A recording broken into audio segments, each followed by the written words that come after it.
Itu bukan syirik sebetulnya. Untuk lebih mengenal. Iya, niatnya Untuk lebih mengenal. tahu tentang identitas kita. Iya.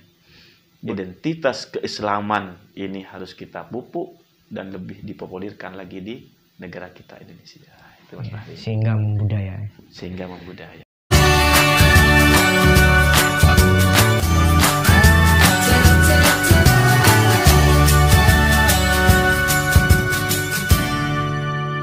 Nah, tentunya di momen bulan Muharram ini secara historis, sejarah-sejarah, apa yang perlu kita maknai dari peristiwa-peristiwa penting pada masa Nabi Muhammad SAW sehingga mulai ada hitungan tahun Hijriah. Pertama, yang sedikit menggelitik kepada kami adalah tidak banyak orang yang mengetahui tentang tahun baru Islam. Iya. Betul atau tidak? Betul. Padahal mayoritas, kami berbicara realita, mayoritas penduduk di Indonesia itu kan orang Islam, Mas. Iya, Ya enggak? mayoritas. Tapi ketika ditanyakan, tahun barunya itu justru lebih kepada yang tahun baru Masehi atau lebih dikenal dengan 1 Januari. Iya. Ketika ditanya tahun baru Islam tahun berapa atau tanggal apa atau bulan apa, banyak yang nggak tahu. Iya, saya sampai lupa juga. Oh gitu ya? Iya, masalah tahun. Coba saya cek dulu tahun yang berapa sekarang. Saya baru mau telaan tadi. Ya. 1443. Betul. Oleh karena itu maka pertama mungkin yang perlu kita bahas yaitu tentang kapan dibentuknya tahun baru Islam itu sendiri. Iya. Sebetulnya berawal dari inisiatif kalau nggak salah Sayyidina Umar radhiyallahu an, beliau waktu menjadi khalifah menjadikan 1 Muharram itu adalah tahun baru Islam, yaitu dihitung sejak hijrahnya Nabi dari kota Makkah ke Madinah. Iya. Itu adalah awal dari permulaan tahun baru Islam. Iya. Namun yang lebih penting sebetulnya Mas Fahri, bukan dari segi histori itunya, ya saja. Tapi kandungan-kandungan di balik itu. Karena dari beberapa bulan dari Muharram kemudian yang sampai Dzulhijjah itu ada nilai historinya masing-masing. Iya. Karena di dalam Al-Quran juga dijelaskan di dalam 1 tahun itu ada 4 bulan yang sangat istimewa. Iya, bulan apa? Minha arba'atun hurum. Iya. Di antaranya itu kalau nggak salah Dzulqa'dah, Dzulhijjah, Muharram itu berdempetan. Iya. Kemudian ada namanya Rajab. Wajib. Ini adalah termasuk arba'atun hurum, 4 bulan yang sangat istimewa, yang sangat terhormat. Oleh karena itu, maka kembali lagi kepada 1 Muharram. 1 Muharram itu adalah salah satu bulan yang sangat istimewa sekali. Karena apa? Karena di dalamnya itu ibadah yang dikerjakan pada bulan Muharram, yakni bulan sekarang, itu adalah dilipat gandakan oleh Allah, Mas. Karena ada salah satu sahabat menanyakan kepada Nabi, "Wahai Nabi, puasa apa yang pahalanya gede banget?" Itu bahasa sekarang gede banget. Ini kan kerennya seperti itu sih ya, gede banget. Setelahnya bulan Ramadan. Maka jawaban Nabi itu adalah tanggal 10 bulan Muharram. Atau lebih dikenal dengan Asyura. Asyura itu berawal dari bahasa Ashrun, yang artinya kurang tahu sih. 10. Ya, Ashrun 10. Oleh karena itu maka oleh orang Jawa dibuat istilah suro. Ya. Di Madura dibuat istilah sorah. Ya. Nah, makanya 1 Muharram itu identik dengan bulan sorah kalau bahasanya orang Madura. Ada nasi tumpeng. Bukan nasi tumpeng, Mas Fahri. Iya, nasi di pinggir-pinggir jalan. Betul. Karena apa? Karena identik kalau 1 Muharram atau bulan sorah itu identik dengan mistik. Iya. Doa-doa biasanya di bulan Muharram itu cak maturun manti. Iya. Makanya biasanya paranormal itu untuk meditasinya berawal di bulan Muharram atau di Asyura itu sendiri. Pada istilah Mon Madura itu Mas Fahri, nggak apa-apa pakai Madura ya. Nggak apa-apa, campur-campur. Campur-campur. Mon Madura itu kan pada istilah tacin sorah. Iya. Tacin sorah itu dibuat dari bubur. Iya. Di atasnya itu biasanya beri santan atau pateh bahasa Madura. Kemudian ditaburi dengan kacang dan diberi irisan gorengnya telur, telur itu digoreng, diiris-iris akan dia. Ya seperti itulah kira-kira, warnanya kuning. Kemudian filosofinya apa? Itu kan harus dikaji juga. Perlu. Pas Madura adat seperti itu. Jangan-jangan nantinya timbul rasa syirik. Betul. Sebetulnya kan di dalam bulan Muharram itu selain dianjurkan untuk berpuasa, maka dianjurkan juga untuk berbuat baik. Di antaranya yaitu bersedekah. Dulu para nenek moyang kita kenapa menggunakan bubur? Biasanya orang-orang ketika 10 Muharram atau Asyura itu saling mengantarkan bubur itu sendiri, Mas Fahri. Sema bedek ngeteraki ke Matemur. Karena Matemur mungkin siapa sah. Lah seperti itulah kira-kira. Atau bahasa sekarangnya terater. Seperti itulah. Ya. Dulu itu ada istilah terater ada 3. Sekarang kan nggak hampir punah ini kan. Iya, rasa terater itu. Iya, terater itu ya.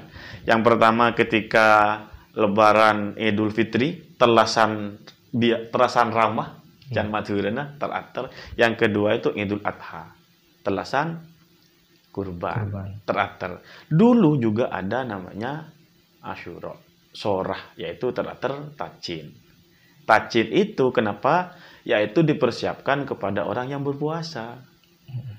Misalnya ada orang yang tak kelar puasa, di tetangga sini nggak kelar puasa, maka biasanya saya tak puasa itu ater ke orang yang puasa. Karena apa?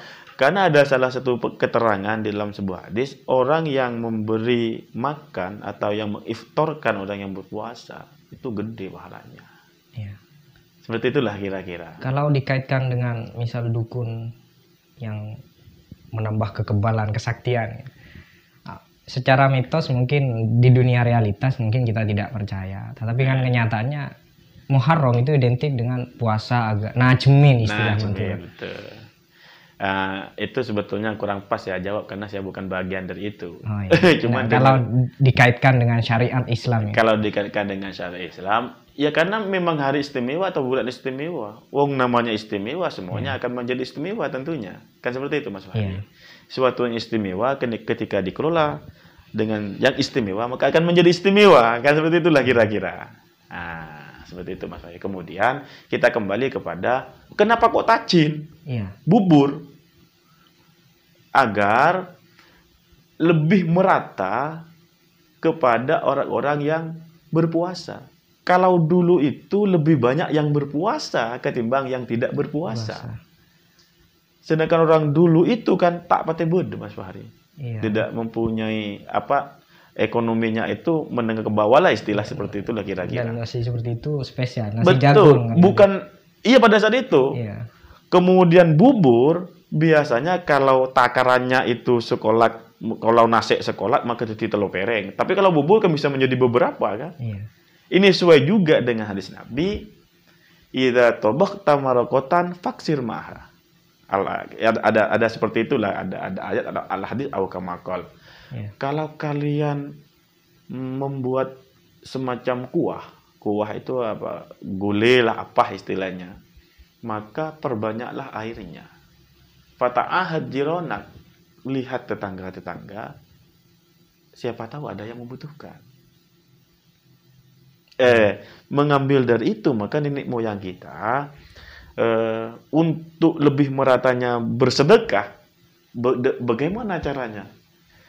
Caranya saya sakoni terus banyak, jadikanlah bubur. Lah seperti itulah kira-kira Mas Fahri. Artinya pada dasarnya bubur itu bukan diniatkan agar kita semakin kaya. Bukan, agar kita kebal, agar kita kaya atau apa namanya, tanahnya semakin subur. Tidak, sebetulnya bukan seperti itu Mas Fahri. Melainkan sedekah. Sedekah, intinya itu adalah sedekah. Kalau dikaitkan dengan sejarah Masehi, kenapa harus ada dulunya secara histori, sejarah. Kenapa harus ada tahun Hijriah, sedangkan Masehi itu kan sebenarnya lahir di masa Nabi Isa, Isa alaihissalam. Nggak apa-apa sambil rokok ya. Ya, nggak apa-apa. Ini tidak hanya orangnya bisa. Ya nggak apa-apa. Saya juga mau merokok sebenarnya. Ini kopi untuk narasumber atau untuk siapa ini? Narasumber. Oh, Karena gitu saya ya? nggak ngopi sebenarnya. Oh ya, Bismillahirrahmanirrahim. Terima kasih.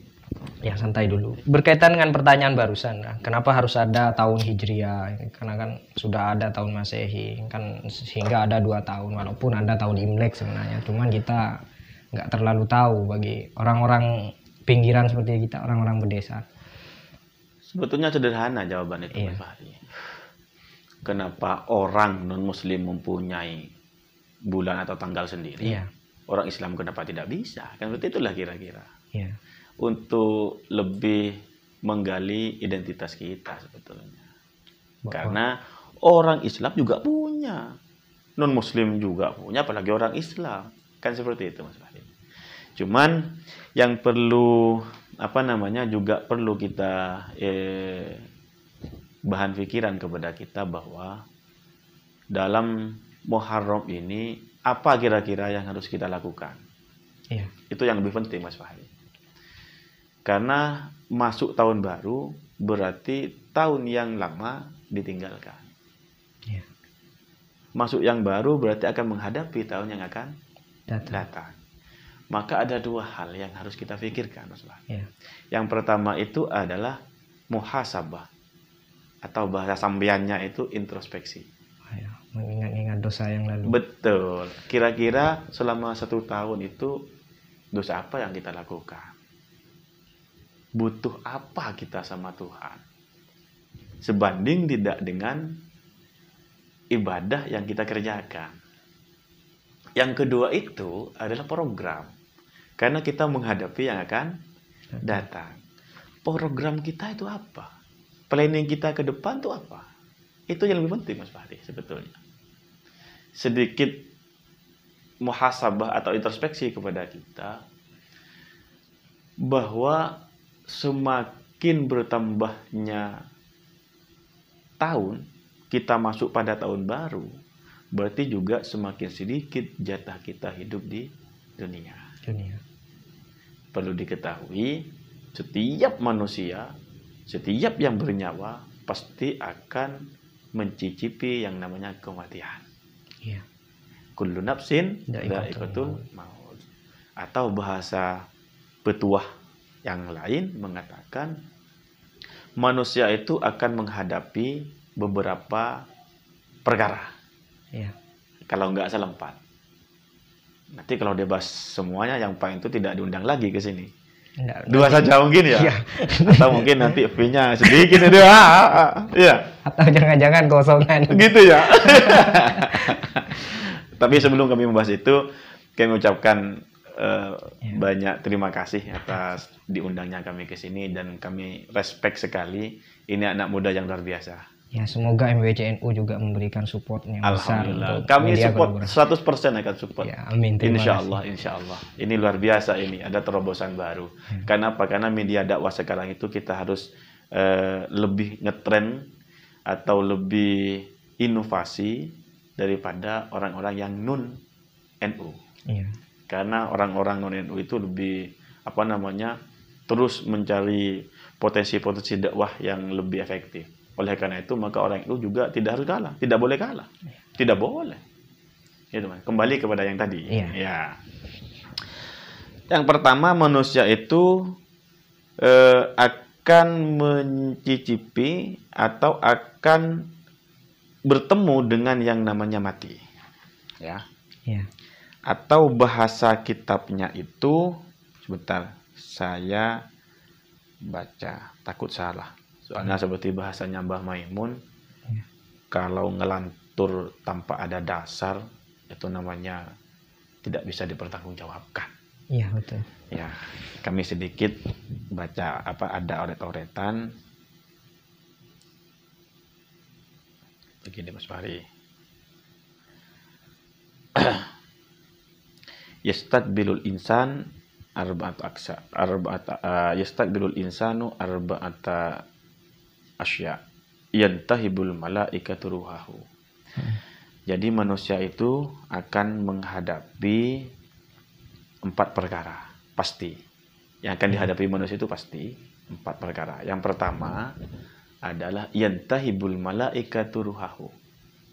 Allah akan memaksa minta melalui malaikatnya mencabut rohnya manusia. Kenapa kok dipaksa? Karena kalau misalnya Mas Fahri didatangi malaikat belum tentu dikasih kan rohnya. Iya. Seandainya saya bisa melihat nggak mau. Begitu ya? Iya. Atau bahasa pasnya itu dirampas. Iya. Roh itu dirampas oleh malaikat. Kapan saja Mas Fahri. Sekarang bisa. Waktu podcast kita dicabut. Bisa. Besok juga bisa. Kenapa? Karena di 24 jam itu kita berpeluang untuk dicabut oleh Allah nyawa kita. Cuman yang perlu kita berpikir juga sebagai bahan introspeksi, setelah mati itu kita ngapain? Itu yang menjadi pertanyaan juga. Betul. Sebelum kita melangkah ke situ, perlu diketahui Mas Fahri, manusia itu mempunyai 3 fase kehidupan. Iya. Yang pertama itu hidup di alam rahim. Biasanya hidup di rahim itu Mas Fahri antara belum kawin nggak? Belum tahu. Antara 6 bulan, 7 bulan atau 9 bulan paling lama, kan seperti itu. Itu hidup. Iya. Indikasinya kenapa kok hidup? Kalau biologi dulu kan. Iya, gimana? Iya, karena asupan orang tua perempuan. Betul, kan ada gerak-gerak gitu. Ya. Betul. Kemudian setiap makhluk yang hidup itu pasti membutuhkan makanan. Iya. Pasti. Seperti yang dikatakan Mas Fahri, kalau di dalam perut cara makannya itu bagaimana? Itu asupan atau sari-sari yang dimakan oleh ibu dari orang yang makan. Betul. Makan akan beda mitos Mas Fahri, mun ngakan ancapi dekion mata namira kan seperti itu kira-kira ya. Ada, bukan mitos sebetulnya ada itu. Makan bawang bau kayak gitu ya. Ya. Yang kedua Mas Fahri, fase hidup di dunia. Iya. Sekarang fana. Ya sekarang ini. Iya. Namanya hidup butuh untuk makan, minum, ngopi, rokok dan sebagainya. Iya. Cara kita makan bagaimana?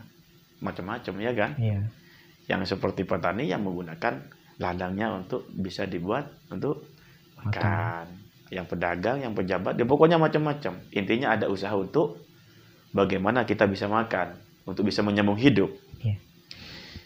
Kemudian jatah hidup di dunia itu Mas Fahri, paling lama kalau umatnya Nabi Muhammad itu antara 60 sampai 70. Iya. Lewat dari itu bonus. Iya, langka. Betul. Langka. Bonus langka. Wong namanya bonus, sama halnya kalian nelpon pakai bonusan. Putus-putus kan? Iya. Atau wifi menggunakan yang tidak resmi itu kan putus-putus kan itu loh kira-kira ya. Loadingnya bisa 1 jam. Betul. Kenapa? Karena sudah bonus. Iya. Ketika manusia itu sudah mencapai umur 60 sampai 70 biasanya itu macam-macam. Iya. Ada yang encok, ada yang lambung, ada yang darah tinggi dan sebagainya. Kemudian fase yang terakhir itu Mas Fahri adalah hidup di dalam kubur. Hidup Mas Fahri.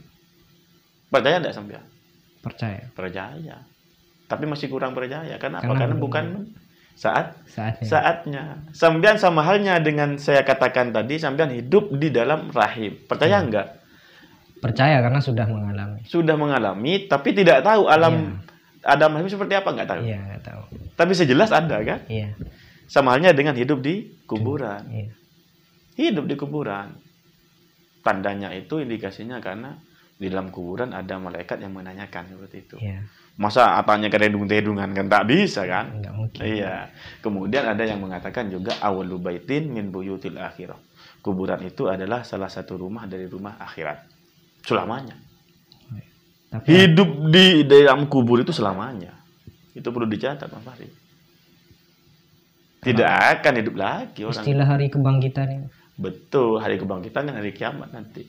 Berarti ada 4 fase. Bukan 4 fase. Tapi memang apa namanya kelanjutan dari yang di alam kubur, kan awwalu baitin min buyutil akhirah. Salah satu rumah dari rumah akhirat. Kan seperti itulah kira-kira Mas Fahri. Seperti yang dikatakan tadi, wong namanya orang hidup butuh makan. Apa yang kita bisa makan di dalam alam kubur? Ya amal baik di selama di dunia. Betul. Waktunya kapan? Selama kita hidup. Betul.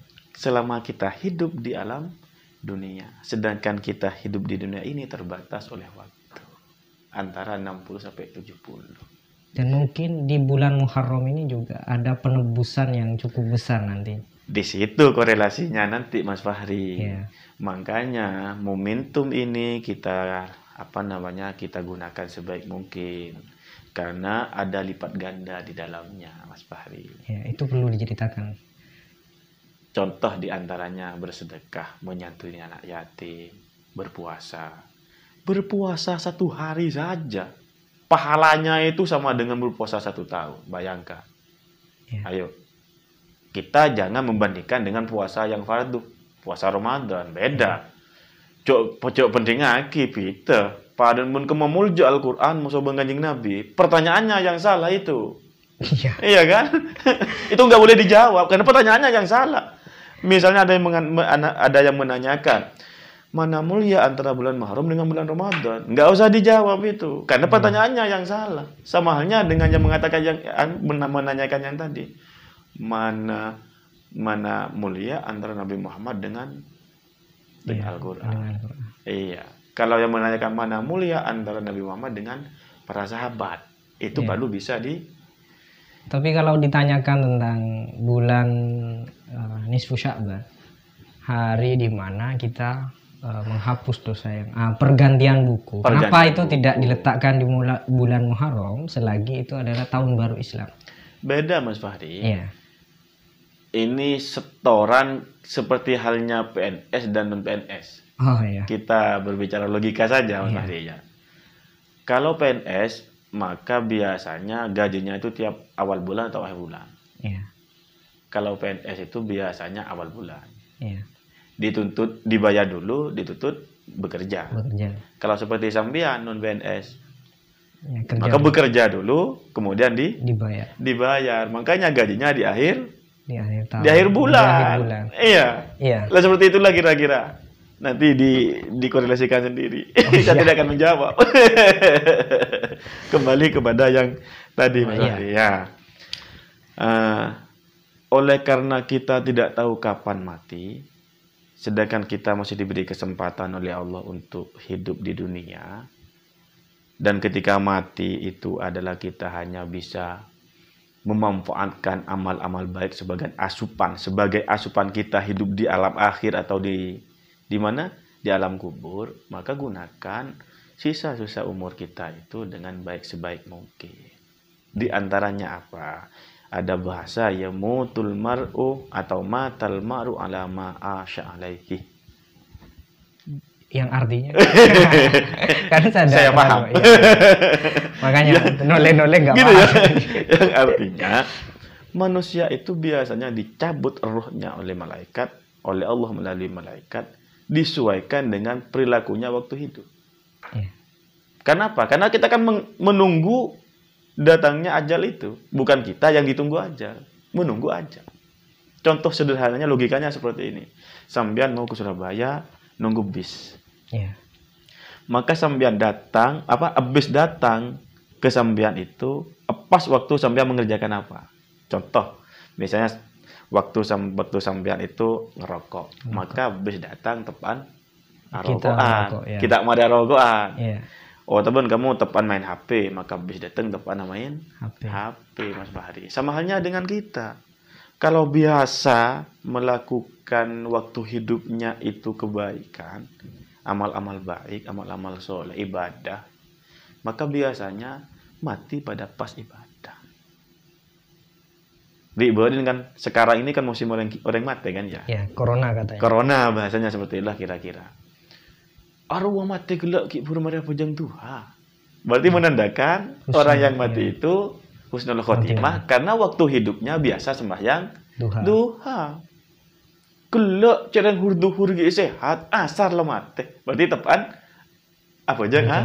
Asar husnul khotimah. Sebaliknya, cereng malam mau ge. Misalnya saya tidak akan teruskan itu atau sebaliknya saya tidak akan teruskan. Bahaya itu nanti. Iya. Yang intinya itu biasanya manusia itu dicabut ruhnya oleh Allah di waktu biasa dia hidup melakukan apa. Dan roh itu Mas Fahdi tidak bisa dilogikakan kapan mau dicabut, nggak bisa. Makanya bahasanya yantahibu. Yantahibu dipaksa, dirampas. Ya, dirampas. Ya. Yang kedua nih yang terakhir. Iya. Yang kedua itu adalah yantahibud jasadahu. Kita itu akan dirampas oleh ulat-ulat cacing-cacing tanah ketika mati. Perlu diketahui Mas Fahdi. Kalau mati, yang menunggu kita apa? Cacing. Iya. Tapi ada kan yang utuh. Perkecualian. Memang ada. Di momen langka saja. Iya. Yang pertama itu hafidul Quran. Iya. Orang yang hafal Quran. Yang kedua itu adalah muadzin. Orang yang adzan. Iya. Yang ketiga itu syuhada atau mati syahid. Tapi secara umum nggak ini buku nikah. Iya. Nggak apa-apa, sudah begina olah nggak apa-apa dikasih Mas Fahri. Karena jadi begina olah pada rumah. Yantahibu sudah. Ya walaupun kita kan dari tanah kembali ke tanah. Betul, cuman yang perlu kita pikirkan. Iya. Cek pas beki sekedar ada. Peten ini. Tapi apa? Berilah sepahnya ulat-ulat itu Mas Fahri. Dengan cara apa? Waktu kita masih hidup, gunakan sekujur tubuh ini kepada hal yang bermanfaat. Yeah. Biar bahasanya sekarang, habis manis, sepah, dibuang. Itu barisan patah hati. Betul. Habis manis, sepah dibuang. Ketika waktu masih kita manis-manisnya, sekarang kan hidup masih manis ini kan. Yeah. Gunakan Mas Fahri, punya tangan gunakan, punya ide cemerlang logika gunakan, punya mulut, punya mata, punya kaki, semuanya itu gunakan kepada hal yang baik. Ketika sudah semuanya manisnya sudah dilakukan, kan tinggal sepahnya. Bagi kau lah, tak masalah Mas Fahri. Iya. Tidak masalah. Seperti itulah kira-kira. Yang menonton ini bukan hanya kaum lansia, melainkan kaum milenial. Ada perdebatan yang memang lumrah kita dengar. Kok kalau tahun baru Masehi, tahun baru yang biasa kita laksanakan, kita bereuforia atau berpesta, meletuskan kembang api. Tapi kok kalau tahun baru Hijriah kita adem ayem. Nah, bagaimana menanggapi hal seperti itu? Sampean selaku kiai yang notabene, lebih tepatnya ya, si Lora lah seperti itu. Lora gitu. Ya, sebelum ke kiai Lora. Tapi ini sudah kelasnya kiai bukan Lora. Menanggapi seperti itu, kok orang-orang Islam lebih asik ke merayakan tahun baru Masehi sih daripada Islam? Apakah itu hal yang wajar-wajar saja atau perlu kita kembangkan untuk merayakan bereuforia? Ini berkaitan dengan budayaan kita. Gini Mas Fahri, kita itu termasuk manusia yang latah. Iya. Indonesia itu termasuk masyarakat yang latah. Istilahnya lah seperti itu. Latah derma. Candeng Madura itu derma talatan. Iya. Orang ngelakuin itu, ya ngelakuin yang tujuannya apa nggak tahu, seperti orang mulai banyak alaku yang ngelakuin. Kalau mayoritas orang itu melakukan itu ya melakukan. Makanya di awal tadi saya mengatakan banyak orang Islam itu tidak tahu terhadap tahun barunya. Kenapa? Karena tidak tahu identitasnya. Lebih pada kalender Masehi. Betul. Ini yang perlu kita terus kembangkan sebetulnya agar anak cucu kita lebih mengedepankan terhadap identitas keislaman. Untung bagi kita sebagai Nahdliyin, alhamdulillah, momen-momen hari-hari besar Islam itu selalu dirayakan. Iya. Itu bukan syirik sebetulnya, untuk lebih mengenang. Iya, untuk lebih tahu tentang identitas kita. Iya. Berdemuharroman, iya kan? Iya. Kemudian berapa nisfu Sya'ban, ada nuzulul Quran, ya kan? Ada imtihanan dan sebagainya. Itu kan adalah salah satu identitas Islam itu yang tetap memegang budaya dan tradisi itu siapa? Ya NU. Nahdlatul Ulama. Nahdlatul Ulama. Makanya sebagai kita milenial atau bahasa kitabnya itu syubbanul yaum rijalul lughat, pemuda hari ini adalah menjadi generasi penerus masa depan. Ya. Apa yang harus kita lakukan? Identitas keislaman ini harus kita pupuk dan lebih dipopulerkan lagi di negara kita Indonesia. Itu Mas Fahri. Sehingga membudaya. Sehingga membudaya. Ya, baik, terima kasih. Mungkin ini kita akhiri karena ini bagian dari kita merayakan tahun baru Hijriah dengan cara mengedukasi melalui media kita. Kita belajar online. Terima kasih Ra, terima kasih. Ya, saya juga hadir. yang terakhir mengucapkan mohon maaf ini karena sifatnya hanya nyantai saja. Jadi referensinya kurang begitu pas mungkin. Kalau ada salah nanti bisa dikoreksi dan dibetulkan sendiri oleh pemirsa tentunya. Kalau ada yang benar mudah-mudahan bermanfaat. Amin, amin. Ya, itu Mas Fahri. Terima kasih Mas Fahri. Terima kasih banyak. Wassalamualaikum warahmatullahi wabarakatuh.